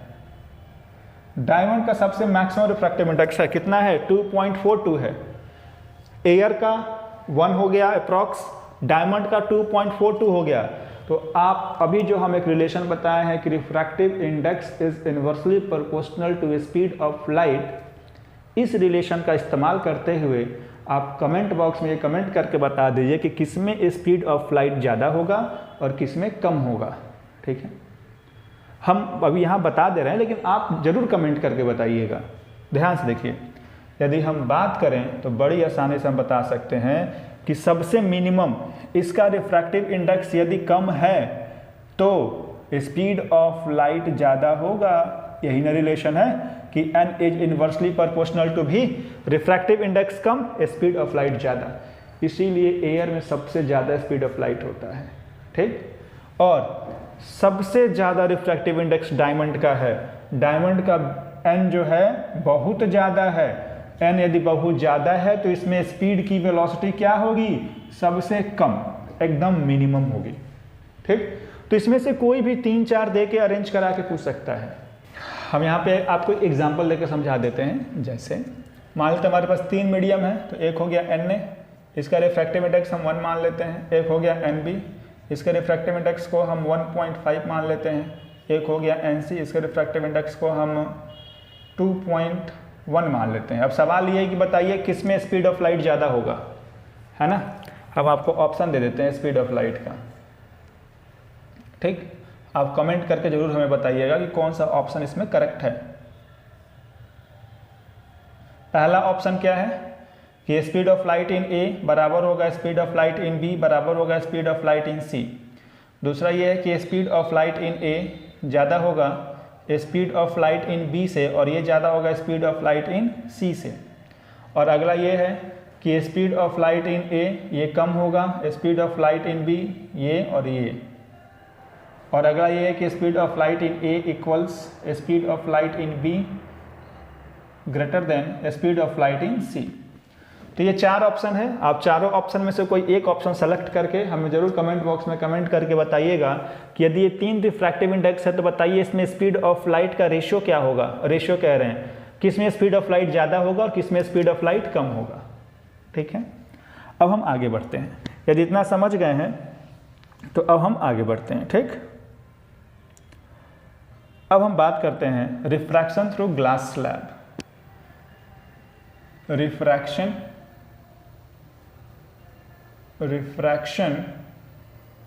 Through glass slab, glass slab. देखो ध्यान से देखो, हम मान लेते हैं कि एक हमारा ग्लास है, ठीक है, ये बेहद आसान है, तुरंत हो जाता है। अब ध्यान से देखो, ये हो गया ग्लास, तो इसके ठीक ऊपर क्या होगा, एयर, और इसके ठीक नीचे भी क्या होगा, एयर। ये है ग्लास। अब जरा सोच के बताओ, ये ग्लास हो गया, इसके ऊपर एयर है, तो ये रेयरर होगा, हल्का होगा, और ग्लास डेंसर हो गया, और ये क्या हो गया, फिर से रेयरर हो गया। मतलब ग्लास के ऊपर भी एयर, ग्लास के नीचे भी एयर, मतलब रेयरर और बीच में डेंसर। तो यहाँ पर ध्यान से देखते हैं। सबसे पहले हमें क्या, हम नॉर्मल ड्रॉ कर देते हैं, है ना, एक ही बार। ये हम एक नॉर्मल ड्रॉ कर दिए यहाँ पे, ठीक है। अब देखते हैं, यहाँ लाइट यहाँ फॉल करी। अब सोच के बताओ, एयर से ग्लास में आ रहे हैं, मतलब रेयरर से डेंसर में आ रहे हैं। इसका मतलब लाइट को तो जाना सीधे चाहिए था, लाइट को सीधे जाना चाहिए था, लेकिन सीधे जाएगा क्या, नहीं, ये नॉर्मल के साइड बेंड हो जाएगा और ये लाइट यहाँ फॉल कर जाएगी। कोई दिक्कत? अब फिर यहाँ हम क्या करते हैं, एक नॉर्मल ड्रॉ कर देते हैं, यहाँ फिर हम एक नॉर्मल ड्रॉ कर देते हैं। अब लाइट डेंसर से एयर में जा रही है। डेंसर से एयर का मतलब क्या, लाइट को जाना चाहिए था सीधे, ये जैसे आया है इसको वैसे ही जाना चाहिए था, लेकिन ऐसे जाएगा क्या, नहीं। यदि डेंसर से एयर में आ रहा है, ग्लास से एयर में आ रहा है, तो इस बार ये क्या करेगा, इस बार ये नॉर्मल से दूर जाएगा और थोड़ा सा ये दूरी बनाते हुए ऐसे निकल जाएगा। दिखाई दिया? तो ये हमारा होता है रिफ्रैक्शन थ्रू ग्लास स्लैब। अब यहाँ पे हम एंगल लिख लेते हैं। यहाँ एंगल ऑफ इंसिडेंस एंगल आई हो गया, और यहाँ क्या हो गया, एंगल आर हो गया। ठीक, अच्छा, ये आर है तो ये भी आर होगा, क्योंकि दो पैरेलल लाइन है, तो दो पैरेलल लाइन के बीच यदि कोई लाइन इसको इंटरसेक्ट करती है तो अल्टरनेट एंगल्स, ये एंगल्स क्या हो जाते हैं, इक्वल हो जाते हैं। और इस यहाँ पर ध्यान देना है कि ये हमारा एंगल ई कहलाता है। एंगल ई को बोलते हैं एंगल ऑफ इमर्जेंट। ध्यान से देखिए, ये हो गया इंसिडेंट रे, ये हो गया इंसिडेंट रे, ठीक है। अच्छा, इस वाली लाइट को इस बार हम रिफ्रैक्टेड रे ना बोल के इमर्जेंट रे बोलते हैं। क्या बोलते हैं, इमर्जेंट रे। इमर्जेंट रे क्यों बोला जा रहा है, क्योंकि ये यहाँ से इमर्ज करते हुए बाहर निकल रहा है, सिंपल सी बात है, इसलिए इसको क्या बोले, इमर्जेंट रे हम लोग बोल दिए। तो यहाँ पे इंसिडेंट रे और इमर्जेंट रे, इसीलिए यहाँ पे ये जो एंगल ई आया है ना, इस एंगल ई को, एंगल आई को, यहाँ जो एंगल आई है इसको तो एंगल ऑफ इंसिडेंस ही बोला जाता है, इसको तो एंगल ऑफ इंसिडेंस ही बोला जाता है। लेकिन जो एंगल ई है इसको एंगल ऑफ इमरजेंस बोला जाता है, एंगल ऑफ इमरजेंस बोला जाता है, ठीक है। तो यहाँ एंगल ई आ जाता है, बस एक थोड़ा सा यही याद रखना है, ठीक है। तो ये हमारे पास इंसिडेंट, ये रिफ्लेक्शन थ्रू ग्लास स्लैब हो गया, ठीक। अब इसके आगे हम बढ़ते हैं, यहाँ तक किसी को कोई भी समस्या है तो बोले। अब इसके बाद जो हमारा अगला टॉपिक है वो है लैटरल डिस्प्लेसमेंट। वो भी सेम इसी की तरह है, ये भी, वो भी तुरंत समझ में आ जाएगा। तो ये समझ में आ गया है तो लैटरल डिस्प्लेसमेंट समझना बेहद आसान है। लैटरल डिस्प्लेसमेंट, लैटरल डिस्प्लेसमेंट क्या होता है समझिए जरा। सेम वही, हम ग्लास स्लैब एक ले लेते हैं बीच में, ये ग्लास स्लैब हो गया, ये ग्लास हुआ, ठीक है। इसके ऊपर ये एयर है, इसके नीचे भी एयर है, ठीक। इसका मतलब क्या हुआ कि ये रेयरर हो गया, ये डेंसर, रेयरर। सबसे पहले हम क्या करते हैं, यहाँ एक नॉर्मल ड्रॉ कर देते हैं। अब यहाँ लाइट को फॉल कराते हैं, ये लाइट यहाँ फॉल करा, फॉल करने के बाद लाइट को सीधे जाना चाहिए था, इस लाइट को ऐसे यूँ सीधे जाना चाहिए था, लेकिन ये सीधे जाएगा क्या, नहीं, रेयरर से डेंसर में आया है तो ये नॉर्मल तरफ बेंड करेगा और कुछ यहाँ पे आ जाएगा। ठीक, तो ये पहला काम हो गया। अब फिर हम यहाँ एक नॉर्मल ड्रॉ कर देते हैं। ये नॉर्मल हम ड्रॉ कर दिए। अब इस लाइट को क्या होना चाहिए था, इस लाइट को सीधे जाना चाहिए था ऐसे, लेकिन ये लाइट ऐसे जाएगा क्या, नहीं, डेंसर से रेयरर में जा रहे हैं तो ये नॉर्मल से दूर जाएगा और कुछ ये इस प्रकार जाएगा। दिखाई दे रहा है? तो अब जरा ध्यान से समझिए, ध्यान से हमको ये समझना है कि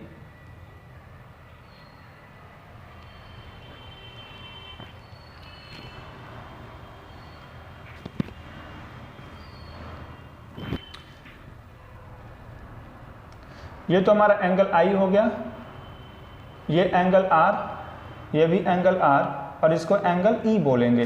ठीक, लैटरल डिस्प्लेसमेंट क्या होता है समझते हैं। लैटरल डिस्प्लेसमेंट ये कहता है कि यदि ये ग्लास स्लैब नहीं होता, ये जो ग्लास स्लैब हम यहाँ लिए हैं, यदि ये ग्लास स्लैब नहीं होता तो जो लाइट यहाँ पे आई है, ये लाइट आपको नहीं लग रहा कि ये सीधे निकल जाती, लेकिन एक ग्लास स्लैब आने के कारण जिस लाइट को सीधे जानी चाहिए थी वो लाइट सीधे ना जाके कुछ अपने रास्ते से डिस्प्लेस हो गई है, कुछ अपने रास्ते से, मतलब जो लाइट यूं सीधे जानी चाहिए थी ऐसे, वो लाइट ऐसे ना जाके अब वो लाइट यहाँ से जा रही है। दिखाई दे रहा है?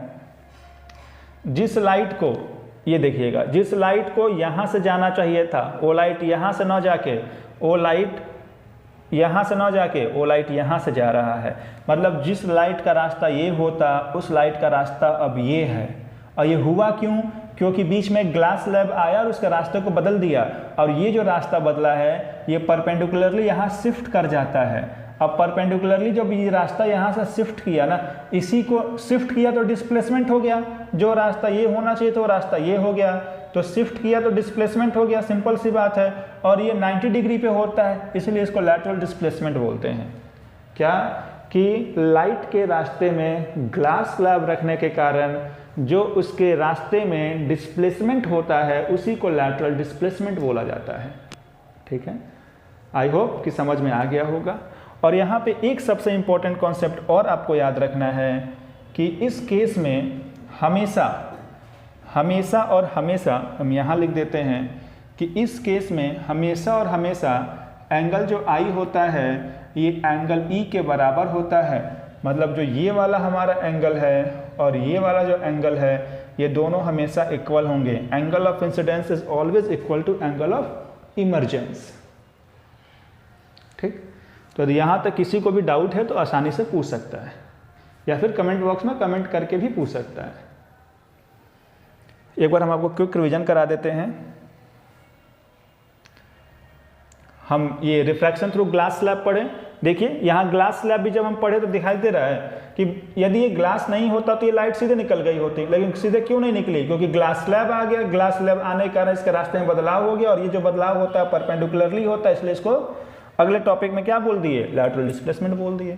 तो लैटरल डिस्प्लेसमेंट हो गया, या ग्लास स्लैब से जो रिफ्रैक्शन होता है, दोनों एक ही है कुल मिला जुला के। ठीक, तो यहाँ तक किसी को डाउट है तो बोलो। यदि यहाँ तक डाउट नहीं है तो हम लोग आगे बढ़ते हैं। और अब आगे एक प्रिंसिपल है, उसको रिवर्सिबिलिटी प्रिंसिपल बोला जाता है। ठीक है, रिवर्सिबिलिटी प्रिंसिपल हम देख लेते हैं, उसके बाद हम सीधे लेंस देखेंगे। रिवर्सिबिलिटी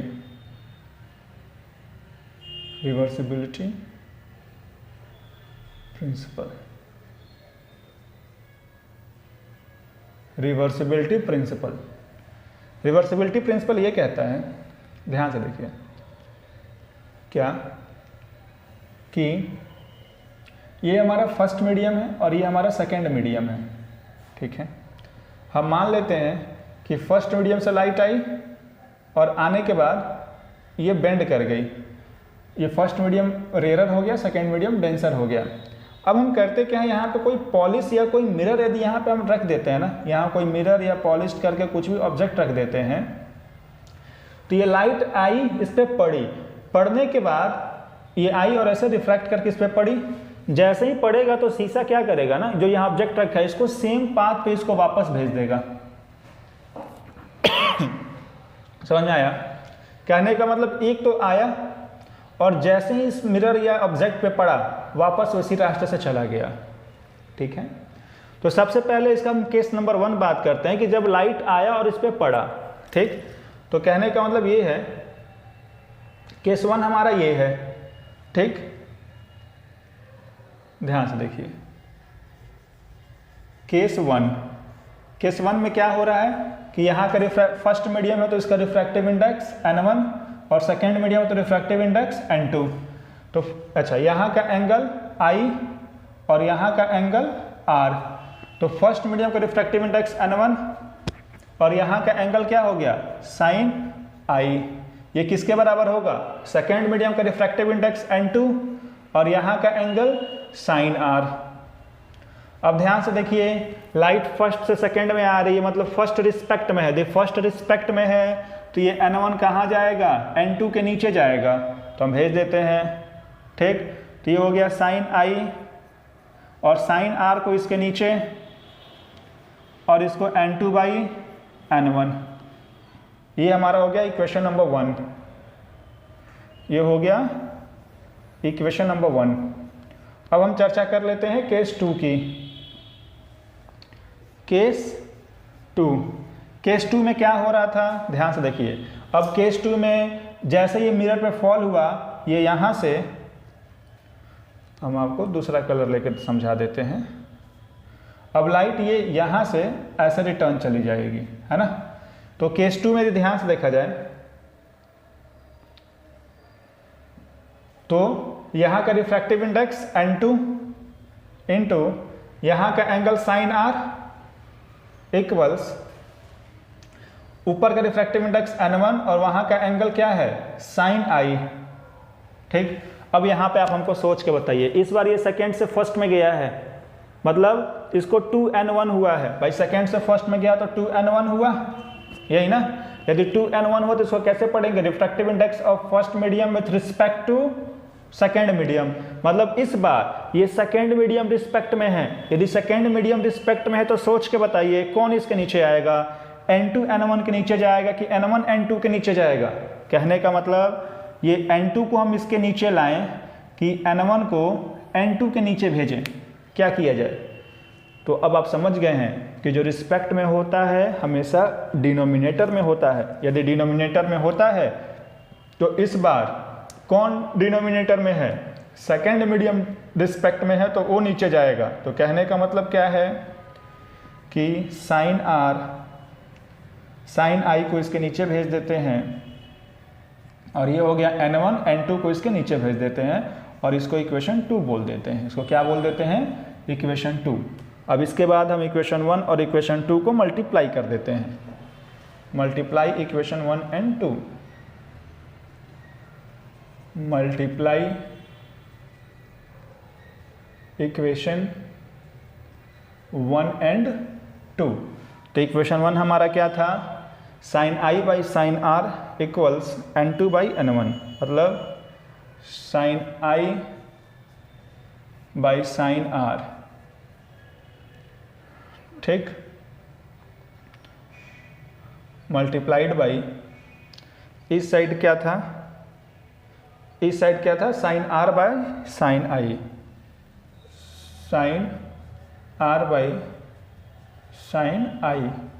उसके बाद इक्वेशन 1 में राइट हैंड साइड n2/n1 और इसमें n1/n2, n2/n1 इंटू n1/n2। ठीक, अब ध्यान से देखिए, अब ध्यान से देखेंगे तो मालूम चलेगा साइन R से sine R cancel, sine I से साइन I कैंसिल। ठीक, इस 1 इक्वल्स n2/n1 इंटू n1/n2। अब ध्यान से देखिए, 1 इक्वल्स n2/n1 को क्या लिख सकते हैं, n2/n1 का मतलब क्या, जरा सोच के बताइए। इसका मतलब यही ना कि लाइट फर्स्ट मीडियम से सेकेंड मीडियम में जा रही है, मतलब 1n2 लिख सकते हैं, इंटू n1/n2 को क्या लिख सकते हैं, 2n1 लिख सकते हैं, है कि नहीं। ठीक, अब यहाँ से ध्यान से देखिए, यदि 1n2 को हम यहीं रखें और 2n1 को इधर भेज दें तो ये क्या हो जाएगा, 1/2 2n1।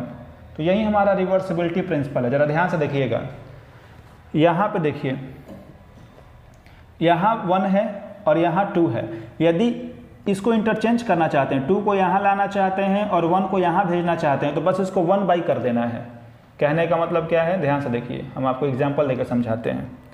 कहने का मतलब ये है कि यदि मान लीजिए ANG है, लाइट एयर से ग्लास में गई, अब हमको ग्लास से एयर में भेजना है। ये तो एयर टू ग्लास हुआ ना, ये एयर टू ग्लास हो गया। अब यदि हमको लाइट को ग्लास टू एयर भेजना है ना, तो कुछ नहीं, बस इसका रेसिप्रोकल लेना, 1/GNA कर देना है। इसको जैसे ही रेसिप्रोकल लेंगे वैसे तुरंत हो जाएगा। इसी को रिवर्सिबिलिटी प्रिंसिपल बोला जाता है। क्या, कि यदि मान लीजिए यहाँ ANW है, अब हमको लाइट को W मतलब वाटर से एयर में भेजना है, तो इसको रिवर्स कर दीजिए, 1/WNA कर दीजिए, रिवर्स ले लीजिए, रेसिप्रोकल ले लीजिए, तो तुरंत हमारा क्या आ जाएगा, रिजल्ट आ जाएगा। इसमें बेहद आसान सवाल होते हैं। देखिए कैसे, एग्जाम्पल से देखिए। जैसे मान लीजिए हम आपको यदि ANG 3/4 है, तो बताइए GNA क्या होगा। ये देखने में यदि कोई रिवर्सिबिलिटी प्रिंसिपल नहीं पढ़ा उसके लिए टफ हो सकता है, लेकिन जो पढ़ा उसके लिए बेहद आसान है, तुरंत देख के खट से आंसर बता सकता है। कैसे, जरा ध्यान से देखिए। हमें मालूम है कि GNA क्या होता है, 1/ANG according to reversibility principle. भाई GNA है, किया क्या है, G को यहाँ कर दिया, A को यहाँ कर दिया, वही पूछ रहा था, तो 1/ANG लिख सकते हैं। तो हो गया 1/ANG कितना था, 3/4। इसको रिवर्स करेंगे तो क्या हो जाएगा, 4/3। मतलब यदि ANG 3/4 था तो GNA कितना होगा, 4/3। यदि आप एक बार समझ जाएंगे तो आपको इतना भी नहीं करना पड़ेगा, आप तुरंत आंसर लिख सकते हैं। कैसे, यदि ANW मान लीजिए हम लेटर सपोज कि 2/3 है और सवाल पूछा कि WNA बताइए, तो कुछ करिए नहीं, बस इसको रेसिप्रोकल कर दीजिए और 3/2 कर दीजिए, यही आपका आंसर हो जाएगा। समझ में आया। ऐसे ही यदि हम और एग्जाम्पल दे दें, कुछ भी एग्जाम्पल, जैसे मान लीजिए हम आपको एग्जाम्पल दे दिए कि AND बोल देते हैं कि एयर से डायमंड में लाइट गया और इसका रिफ्रैक्टिव इंडेक्स हम मान लेते हैं कि 3/5 है। अब सवाल है कि आप डायमंड से एयर का बताइए, ये क्या होगा। तो इसका आप लोग कमेंट करके हमें ज़रूर बताइएगा। हम आशा करते हैं कि आप बहुत आसानी से बता ले जाएंगे। तो यहाँ पे हमारा ये रिफ्रैक्शन का टॉपिक ख़त्म हो जाता है ना। लेकिन अभी केवल रिफ्रैक्शन ख़त्म हुआ, अब इस पर बेस्ड जो लेंस है ना, वो लेंस भी एक काफ़ी लंबा सेक्शन है। तो लेंस को हम नेक्स्ट लेक्चर में कवर करेंगे, क्योंकि यदि यहाँ पर अभी लेंस स्टार्ट कर देंगे तो ये भी वीडियो काफ़ी लंबा हो जाएगा। ठीक है, तो यहाँ तक यदि किसी को भी डाउट है तो ज़रूर हमसे पूछें या फिर कमेंट बॉक्स में कमेंट करके बताएं। और जो जो सवाल हम छोड़े हैं उसका कमेंट बॉक्स में आंसर ज़रूर कीजिएगा। ठीक, यहाँ तक किसी को कोई भी समस्या है तो बोले। हम रिफ्रैक्शन की कुछ प्रॉपर्टीज़ की चर्चा करते हैं। प्रॉपर्टीज़ मतलब जो हमने शुरुआत में सवाल किया था कि आखिर जो पेंसिल दुकानदार हमको सीधा देता है, पानी में डालते ही टेढ़ा क्यों हो जाता, पहला सवाल। किसी भी ऑब्जेक्ट को बॉटम पर रखते ही वो बॉटम से थोड़ा ऊपर कैसे आ जाता है, दूसरा सवाल। तो इन्हीं सारे सवालों का अब हम आंसर आपको बताने जा रहे हैं। तो ज़रा ध्यान से देखिए, जो हमारा अगला टॉपिक है वो अगला टॉपिक है कि effect of refraction of light. ये जो रिफ्रैक्शन हम लोग देखे हैं इसका क्या क्या इफेक्ट है। तो सबसे पहला इफेक्ट देखिए, the bottom of water field tank appear raised. कहने का मतलब यदि आपके घर में टंकी हो, सबके घर में अप्रॉक्स आजकल रही रहा है, तो जब हम टंकी को ऊपर से देखते हैं ना तो उसकी बॉटम थोड़ी सी ऊपर दिखाई देती है। तो ये क्यों ऊपर दिखाई देती है, पहला। दूसरा, a lemon in water appear bigger than its actual size. जो लेमन होता है, जो नींबू होता है, यदि आप उसको पानी में डाल देंगे ना तो अपने उसकी यदि साइज छोटी है तो पानी में डालते ही उसकी साइज थोड़ी बड़ी हो जाएगी। तो क्यों ऐसा होता है, दूसरा। और तीसरा पेंसिल है, when you immersed a pencil in water the pencil look bend, है ना। तो ये जो तीनों फिनोमिना हो रहे हैं ना, इन तीनों फिनोमिना के पीछे केवल एक ही कारण है और वो कारण है रिफ्रैक्शन ऑफ लाइट। तो यदि सवाल ये पूछ देता है कि ये बताइए इफेक्ट क्या है रिफ्रैक्शन का, तो ये तीनों इफेक्ट बड़ी आसानी से लिख सकते हैं। और इन तीनों का एक हम डायग्राम बनाने जा रहे हैं। वो डायग्राम आप इसके लिए भी बना सकते हैं, इसके लिए भी बना सकते हैं, इसके लिए भी बना सकते हैं, तीनों के लिए एप्लीकेबल है। तो वो आप रे डायग्राम ध्यान से समझिए, थोड़ा ध्यान से देखिए। ये हम मान लेते हैं हमारा बीकर हो गया, ठीक। अब इसमें हम पानी भर लेते हैं, ये वाटर,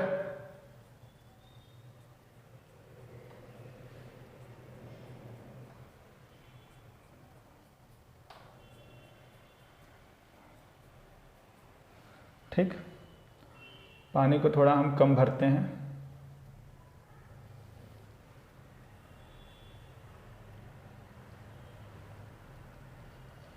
ठीक है।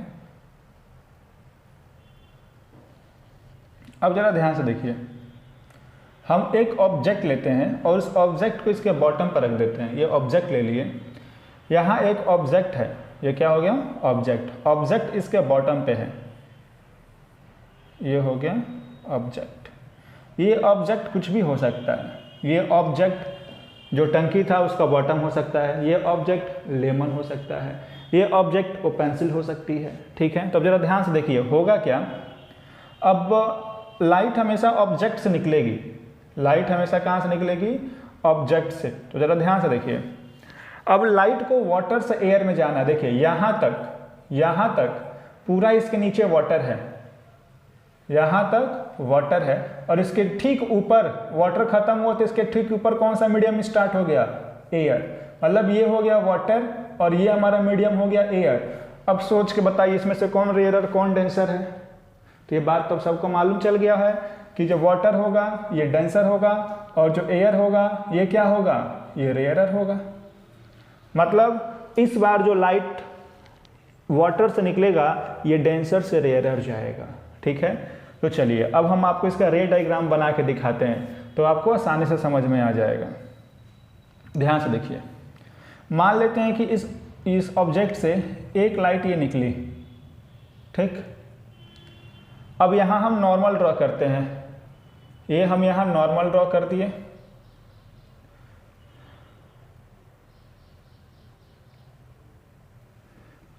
हम यहाँ ये नॉर्मल ड्रॉ कर दिए, ठीक है। अब आप सोच के बताइए, ये लाइट डेंसर से रेयरर में जा रही है, ठीक। यदि ये मीडियम नहीं चेंज करता तो ये लाइट सीधे जाती, लेकिन ये लाइट सीधे जाएगी क्या, नहीं। यदि ये डेंसर से रेयरर जा रही है, यदि भीड़ भड़ा के इलाके से आप खाली रास्ते पे जा रहे हैं तो आपको भी मालूम है क्या कि आपकी स्पीड इंक्रीज करेगी। स्पीड इंक्रीज करने का मतलब ये थोड़ा सा नॉर्मल से दूर ऐसे चला जाएगा। किसी को दिक्कत? तो पहला लाइट ऑब्जेक्ट से निकला और नॉर्मल से दूर होते हुए निकल गया, ठीक है। ऐसे ही हम सेकेंड लाइट यहाँ से अब निकालते हैं। ध्यान से देखिए, इस ऑब्जेक्ट से मान लेते हैं सेकेंड लाइट निकली, ठीक। अब फिर से हम यहाँ पे एक नॉर्मल ड्रॉ करेंगे। क्या ड्रॉ करेंगे, नॉर्मल। ये हम नॉर्मल ड्रॉ कर दिए। यदि लाइट मीडियम नहीं चेंज करती तो ये लाइट सीधे निकल जाती, यदि ये मीडियम चेंज नहीं करती तो ये लाइट कैसे निकल जाती, सीधे निकल जाती ऐसे। लेकिन हमको मालूम है कि मीडियम चेंज कर रही है। यदि मीडियम चेंज कर रही है मतलब डेंसर से रेयरर जा रही है, और डेंसर से रेयरर जा रही है तो फिर से नॉर्मल से दूर जाएगी और कुछ इस प्रकार चली जाएगी। दिखाई दे रहा है? तो ये हो गया फर्स्ट लाइट, ये हो गया सेकेंड लाइट। अब जरा ध्यान से देखिए, ये दोनों लाइट एक दूसरे से फैलते फैलते फैलते फैलते जा रही हैं, मतलब उधर तो कहीं मिलेंगी नहीं, ठीक। मिलना होगा तो अब ये पीछे आएंगी। किधर आएंगी, पीछे के साइड। कहने का मतलब क्या है कि इस लाइट को थोड़ा हम पीछे लाते हैं और इस लाइट को भी थोड़ा पीछे लाते हैं और इसको भी पीछे लाते हैं। अब ये दोनों जहां मिले, यहां मिल गई, तो जो ऑब्जेक्ट यहां था वो ऑब्जेक्ट, अब जरा आप ध्यान से देखिए ना, जो ऑब्जेक्ट यहां था वो ऑब्जेक्ट अब यहां पे आ गया, ठीक। अच्छा, आप सोच के बताइए ये रियल है कि वर्चुअल है? साफ साफ दिखाई दे रहा है कि यहाँ लाइट वर्चुअली आई है। यहाँ लाइट कैसे आई है, वर्चुअली आई है। तो ये वर्चुअल इमेज हुआ ना भाई, रियल इमेज थोड़े हुआ। अब जब हम अपनी आंखों से यहाँ से देखेंगे, अब जब हम अपनी आंखों से इस ऑब्जेक्ट को यहाँ से देखेंगे तो हमको क्या फील होगा कि ये ऑब्जेक्ट यहाँ नहीं यहाँ है। यही कारण है कि जो बॉटम है थोड़ा ऊपर दिखाई देता है, जो नींबू है थोड़ा बड़ा दिखाई देता है और जो पेंसिल है थोड़ी बेंड हो जाती है, ठीक है। और इसी को एक और इसी सेम कॉन्सेप्ट को एक और नाम दिया जाता है जो क्लास 12th में आपको बताया जाएगा, रियल एंड अपरेंट डेप्थ। इसी को रियल एंड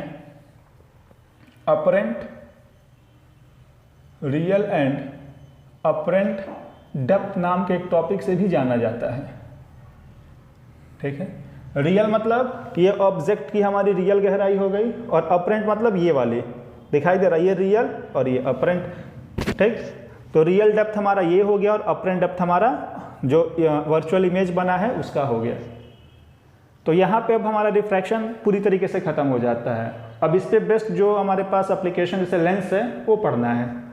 तो एक बार आप लोग यहाँ तक ध्यान से देख लीजिए, ठीक। ये यदि आपसे सवाल पूछता है कि रिफ्रैक्शन का आप हमें कुछ इफ़ेक्ट बताइए, तो आप ये इफ़ेक्ट लिखने के बाद यदि आप ये डायग्राम बना देते हैं तो फिर एग्जामिनर आपको पूरा में पूरा नंबर देगा, क्योंकि वो समझ जाएगा कि लड़के को बहुत अच्छे से इस बात के बारे में सारी बातें इसको पता है, ठीक।